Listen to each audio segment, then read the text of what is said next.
Hi, my name is Neil and I'm a real life architect. I've run my own architecture firm in the UK for 12 years. I've blogged and promoted my business through social media, but the purpose of this channel is for me to let off steam and share my thoughts on the architecture profession. I'm not here to promote my business, instead, I want to talk about the reality of being a self employed architect in the UK today.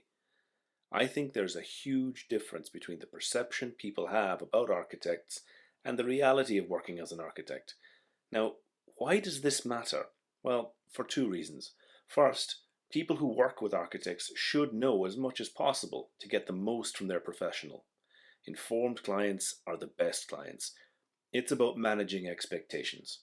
Second, anyone thinking about becoming an architect needs to know what they are getting into.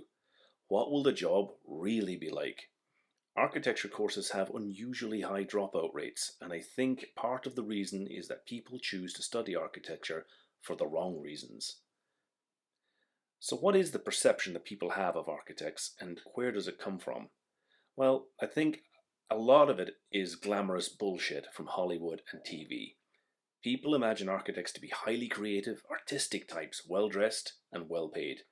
The reality is that in the UK today, an architect is a lot like an accountant who does drawings. So, why do I say that?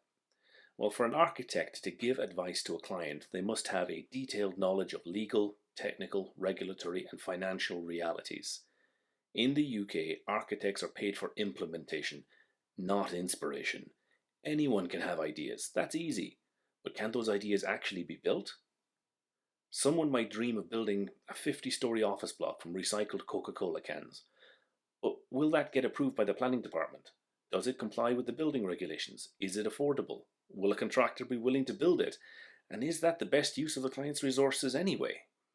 Experienced architects are valuable to clients because they ask these types of questions and help steer the decision making process in a realistic direction. If it was up to me, I would advise high school students thinking of studying law, business, or accounting to perhaps consider architecture as well. If you can't draw, don't worry, you'll pick that up along the way. I'm not saying that students who are artistic shouldn't study architecture, but the profession seems to attract far too many people who imagine they will be creative when the day to day reality is so practical and business orientated. So, why doesn't the world have an accurate picture of the architecture profession? I think it's largely down to two factors: demographics and popular culture.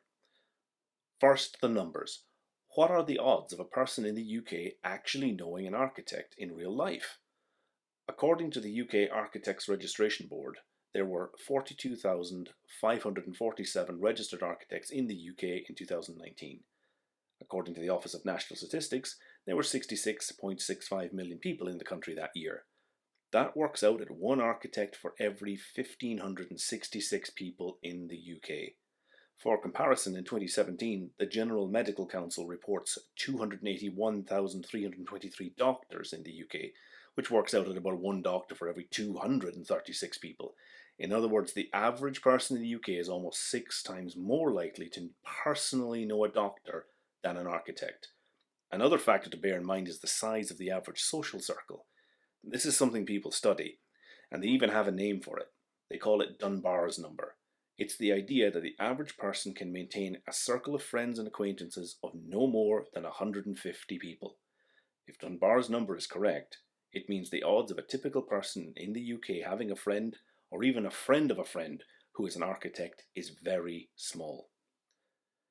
So, if you don't know an architect personally, and none of your friends or family do either, where do you get information about them? From popular culture, that's where. But it turns out there aren't that many books, TV shows, or films featuring architects. The Fountainhead, like everything written by Ayn Rand, is self indulgent and borderline psychotic. Indecent Proposal is only famous because Demi Moore took her clothes off. I can't believe I'm saying this, but Mr. Brady from the Brady Bunch is, on balance, probably closer to the real thing, but it's still not accurate. That's why I decided to start this channel, to give my own insight. Stay tuned, like, subscribe, and all that jazz.